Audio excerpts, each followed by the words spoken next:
la anatomía de la célula acinar salival tenemos que esta está compuesta de un acino y de un ducto, en donde se van a iniciar los conductos que van a liberar esa secreción salival en la cavidad oral.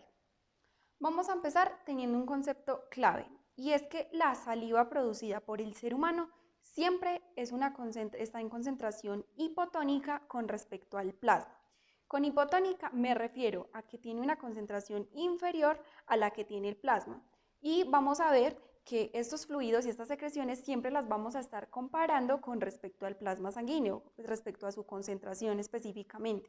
Entonces, la saliva siempre que es humana es en una concentración hipotónica, es decir, una concentración inferior de sus solutos respecto al plasma sanguíneo. Y vamos a ver por qué ocurre esto.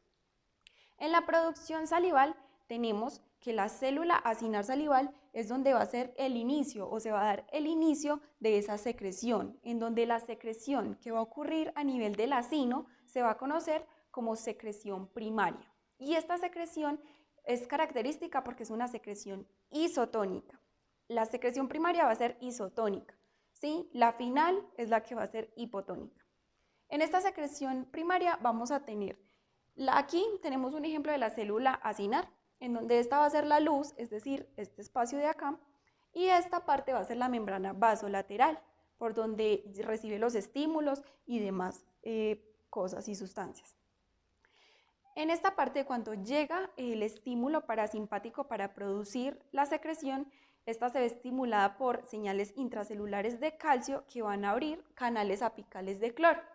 Estos canales apicales de cloro lo que van a hacer es sacar el cloro y el bicarbonato a la luz acinar. Pero vemos que esto tiene una regulación en la membrana vasolateral, en donde es muy importante la presencia de una bomba sodio-potasio, porque vemos que el gradiente que genera esa bomba de sodio-potasio, específicamente el sodio en la parte vasolateral, nos va a servir para que este sodio entre y por esa entrada ayude a la entrada también de dos átomos de cloro.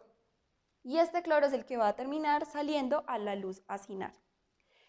Lo mismo que va a ser ayudado por un gradiente de potasio.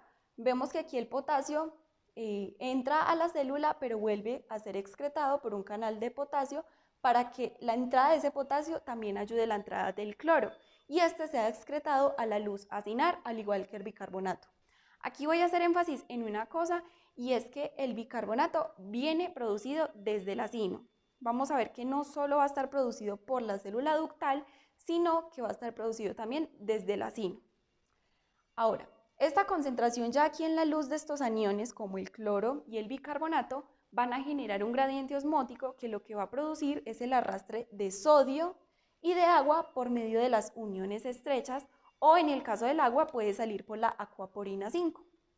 Esta acuaporina 5 solo va a estar presente en la célula acinar, porque en la célula ductal no hay presencia de acuaporinas, para que lo tengamos en cuenta.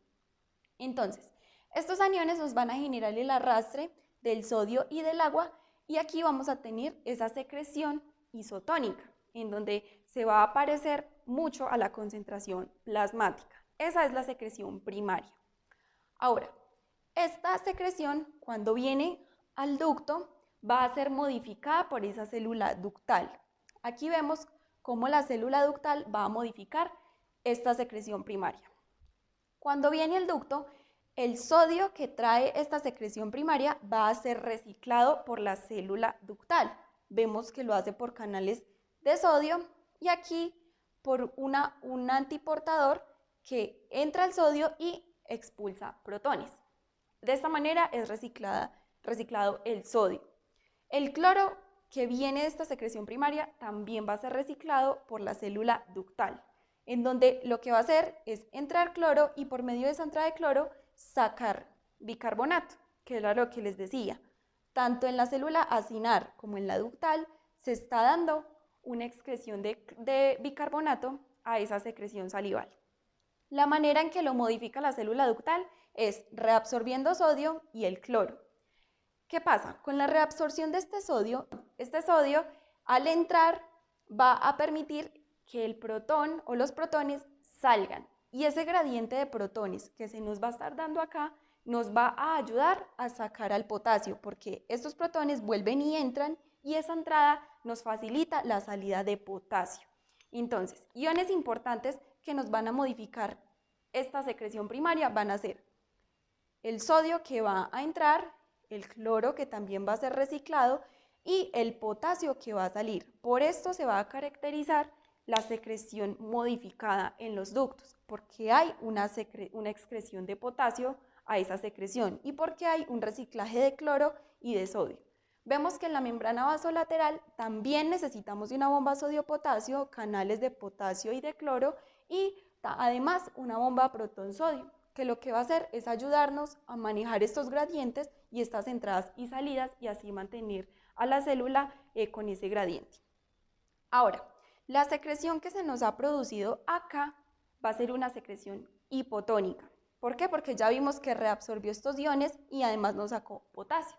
Entonces, pero el bicarbonato se mantiene constante. Entonces, esa secreción secundaria o ductal va a ser ya una secreción hipotónica, no isotónica como venía en el acino. Esta secreción hipotónica va a ser muy importante para inhibir el crecimiento bacteriano y la colonización de bacterias en la célula ductal o en los ductos. Ahora, esto está ocurriendo normalmente cuando constantemente se está produciendo la secreción salival sin que haya un estímulo de alimento. Cuando hay un estímulo alimentario, sea por la presencia de alimento en la cavidad oral, es decir, que se requiere una secreción salival abundante, vamos a tener un cambio en esta composición salival, debido a que la célula ductal no tiene tiempo para hacer esa modificación de la secreción primaria, por lo que al final vamos a tener una secreción casi isotónica, muy parecida a la secreción primaria y muy parecida a la concentración plasmática, pero no alcanza los valores totalmente isotónicos. Tenemos que recordar que siempre la saliva va a ser en una concentración hipotónica. ¿Qué va a pasar? Aquí se va a producir normalmente lo que acabamos de ver, los iones de cloro, el sodio, el bicarbonato y el agua.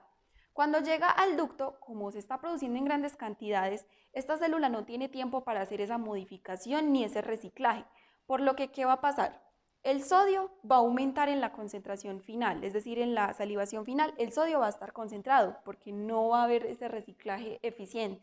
El cloro también va a estar aumentado y el potasio va a estar disminuido. ¿Por qué? Recordemos que ese reciclaje del cloro es el que permite que acá se genere un gradiente de protones y a su vez esos protones que entran nos facilitan la salida del potasio, por lo que al no haber un reciclaje oportuno o eficiente de sodio, no va a haber una salida de potasio y entonces este va a estar disminuido al final de esa secreción salival que va a ser estimulada, muy parecida a la secreción primaria. Tenemos otra cosa importante. Estos conductos que se nos van a generar a partir del acino van a ser diferentes y de mayor tamaño a medida que van avanzando hacia el punto excretorio. Tenemos que los primeros son los intercalados, que van a ser los de menor tamaño, y a medida que va aumentando su diámetro vamos a avanzar a los estriados, donde ya por último los excretores son los que van a dar esa salida última y definitiva de la secreción salival a la cavidad oral. La secreción de enzimas salivales que vemos a nivel de la cavidad oral, como la lisozima, la alfamilasa, que viene en especial de la glándula parótida, de lo que habíamos visto anteriormente, y de todas esas proteínas se van a dar a nivel del acino. Recordemos que en los ductos se va a dar esa modificación de iones que van a hacer de esa saliva una concentración hipotónica. Pero a nivel del acino es donde vamos a tener la producción de esas enzimas y de esas proteínas junto con la secreción primaria. Ahora, algo importante. Lo que va a producir esta secreción salival cuando es estimulada por la vía parasimpática, que fue lo que vimos ahorita, tenemos dos neurotransmisores importantes que van a estar actuando a este nivel. Tenemos la acetilcolina como el principal neurotransmisor del sistema parasimpático y además el péptido intestinal vasoactivo, que lo que va a hacer es vasodilatar esos vasos sanguíneos que llegan a esa célula acinar para producir así esa estimulación salival. De esta manera tenemos lo contrario a lo que sucede cuando está actuando el sistema simpático, en donde ocurre una vasoconstricción por medio de esos nervios periarteriales que vienen del ganglio cervical superior y lo que hace es inhibir la secreción salival.